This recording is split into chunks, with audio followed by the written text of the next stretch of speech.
حضرت ابو بصیر رضی اللہ تعالیٰ عنہ نبی پاک صلی اللہ علیہ وسلم نے نہ طے کر لیا کفار کے ساتھ. حدیبیہ کی جنگ ہوئی تو فرمایا اگر کوئی مسلمان مکے چلا جائے گا تو کافر کہنے لگے ہم واپس نہیں کریں گے، اور اگر کوئی کلمہ پڑھنے والا ستایا ہوا مسلمان مدینے آئے گا تو مسلمانوں کو واپس کرنا پڑے گا. مسلمان اپنا بندہ نہیں رکھ سکتے، اور مسلمانوں کا کوئی شخص غلطی سے بھی مکے چلا گیا تو مکے والے واپس نہیں کریں گے.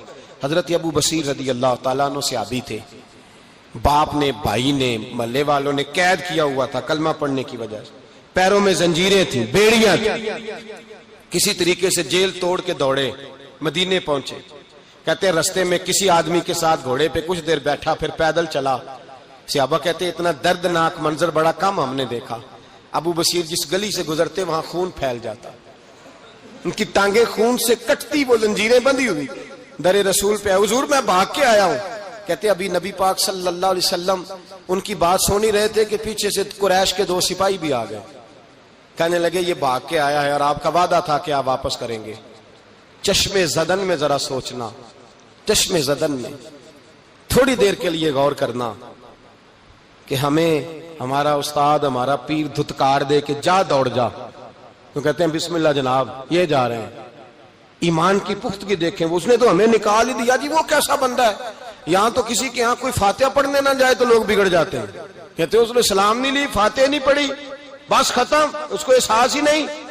حضرت سیدنا ابو بصیر سامنے کھڑے ہیں، سامنے 2 سپاہی آ گئے. ذرا دیکھیے ایمان کی پختگی، ایمان، یقین اور استقامت.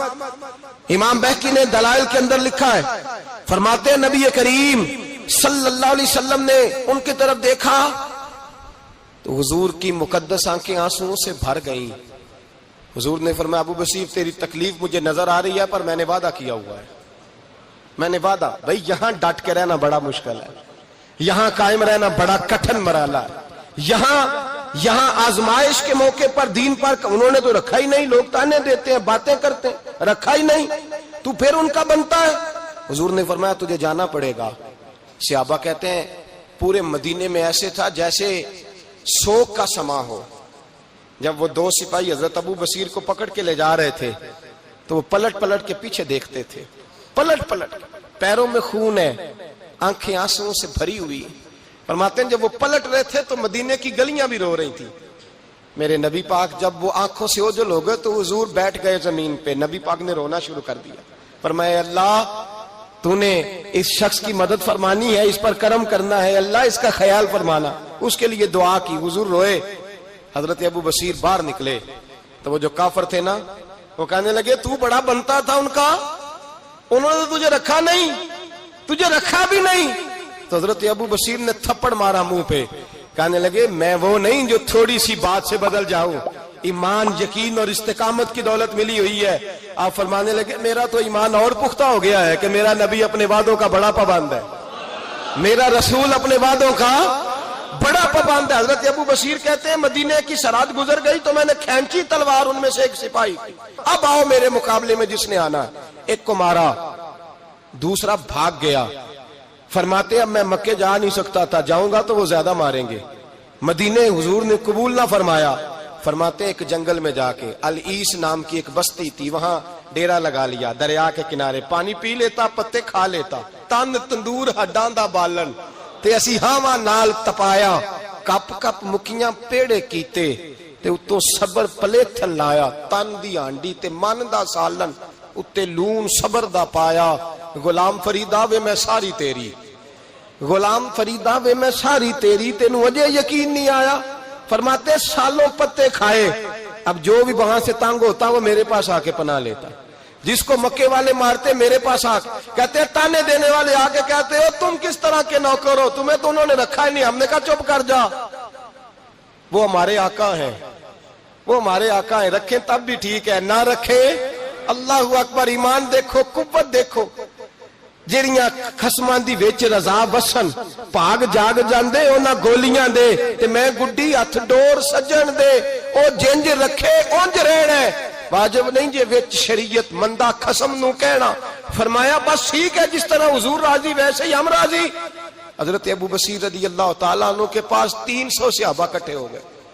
300 حضرت ابو بصیر جب مدینے کی سرحد سے گزر رہے تھے نا تو نبی پاک نے ایک آواز دی تھی، فرمایا ابو بصیر ایک وقت آئے گا کہ میرا پیغام تجھ تک پہنچے گا، ایک ٹائم آئے گا۔ حضرت ابو بصیر سے جب کوئی کہتا نا کہ زندہ کس بات پہ ہو تو فرمانے لگے مصطفیٰ کے فرمان پہ بڑا یقین ہے، بلاوا آئے گا، مجھے یقین ہے کہ مجھے بلاوا، بڑی امید ہے سرکار قدموں میں بلائیں گے، اور کرم کی جب نظر ہوگی مدینے، مجھے یقین ہے کہ مجھے بلاوا۔ حضرت ابو بصیر رضی اللہ تعالیٰ عنہ فرماتے ہیں کہ وقت گزرتا گیا، 300 لوگ اکٹھے ہو گئے۔ جب کوئی مسلمانوں کا قافلہ مکے کے پاس سے گزرتا تو مکے والے لوٹ لیتے تھے۔ حضور نے بھی اجازت دی مدینے والوں کو، اگر ان کا قافلہ کوئی آئے تمہیں بھی حملے کی اجازت ہے، کفر کا مال مال غنیمت ہے۔ حضرت ابو بصیر کہتے ہیں جب بھی ہمارے قریب سے وہ رستہ تھا شام کی طرف جانے کا، جب بھی کافر گزرتے ہم ان کے قافلے پکڑ لیتے، لوٹتے، ہم بھی ان کو اس طرح کی سزا دیتے جو مسلمانوں کو دیتے تھے۔ فرماتے ان کا جینا محال ہو گیا، ہاتھ باندھ کے نبی پاک کی بارگاہ میں گئے، کہنے لگے یہ شرک ختم فرما دیں اور آپ ان کو بلا لیں۔ حضرت ابو بصیر فرماتے ہیں میں بوڑھا آدمی تھا، دن بھر میں کام کرتا، محنت کرتا، اس علاقے میں کھیتی باڑی کرتا، جب رات ہوتی تو میں کسی پہاڑ کے ٹیلے پہ بیٹھتا اور مدینے کی جانب منہ کر لیتا، اور میں انتظار کرتا بلاوا کب آئے گا، کب حضور کا پیغام آئے گا، میں انتظار کرتا۔ حضرت ابو بصیر رضی اللہ تعالیٰ عنہ بیمار ہو گئے، شدید بیمار، سخت بیمار تھے، تو قریش نے شیخ ختم کی۔ حضرت ابو ہریرہ کہتے ہیں نبی پاک نے 2 صحابہ کو روکا دیا، فرمایا جاؤ اسے جا کے کہو آ جائے، اسے کہو آ جائے۔ صحابہ کہتے ہیں ہم پہنچے تو ان کا آخری وقت چل رہا تھا، آخری ہجکیاں تھیں، ایمان اور یقین دیکھو، آخری ہجکیاں۔ لوگ کہتے ابو بصیر وقت آ گیا، وہ کہتے ہیں نہیں ابھی وقت نہیں آیا، وقت تب آئے گا جب نبی پاک کا بلاوا آئے گا۔ حضور کا وعدہ تھا وقت تب آئے گا جب میرے نبی کا بلاوا آئے گا، ابھی بلاوا نہیں آیا، تو ابو بصیر کا وقت بھی نہیں آیا۔ صحابہ کہتے ہم نے جا کے رکا، تھمایا، اٹھنے کی بھی طاقت نہیں تھی۔ جب حضور کا رکا لیا نا تو دونوں یوں مٹھیاں بند کر لی، گویا جھوم جھوم کے نعرے لگانے لگے آؤ دیکھو میرے نبی کے وعدے کتنے سچے ہیں، آؤ دیکھو حضور کے وعدے، چومتے حضور کا نامہ، سر پہ رکھتے، سینے سے لگاتے، اور کہتے ہیں پھر بلند آواز سے کلمہ پڑھنے لگے، کہنے لگے حضور میں حاضر ہوا، یا رسول اللہ میں آیا، کہتے بلند آواز سے کلمہ پڑھا اور ان کی روح پرواز کر گئی، ان کی روح پرواز کر گئی۔ نبی رحمت صلی اللہ علیہ وسلم کے غلاموں کا یقین، اعتماد اتنے اعلیٰ درجے کا، کمزور مسلمان، دائیں بائیں دیکھتا مسلمان، کفر کے وعدوں پر اعتبار کرتا، یہودی عیسائی اور سکھ کے وعدوں پر اعتبار کرتا، دنیا دار ٹھگ اور چور کے وعدوں پر اعتبار کرتا، یہ رب کریم کے وعدے پر اعتبار نہیں کرتا، یہ اللہ رسول کے ساتھ اپنی توجہ کو مبذول نہیں کرتا۔ میرے رسول کریم سید عالم صلی اللہ علیہ وسلم کے غلاموں نے اعتماد کر کے، یقین کر کے ہمیں بتلایا ہے کہ جب تیرے پاس یقین کی دولت ہوتی ہے پھر تو دنیا کا طاقتور آدمی ہوتا ہے، جب تیرے پاس ایمان کی قوت ہوتی ہے تو دنیا کا سب سے مضبوط شخص ہوتا ہے۔ اپنے آپ کو مضبوط کریں، اپنے اندر ایمان کی توانائی پیدا کریں، یہ جھوٹے وعدوں پر، جھوٹی تسلیوں پہ اپنے آپ کو زندہ نہ رکھیں، نہ دیکھیں دائیں بائیں کیا ہو رہا ہے، توجہ سیدھی اللہ رسول کی جانب رکھیں، مضبوط ایمان پیدا کریں، تگڑا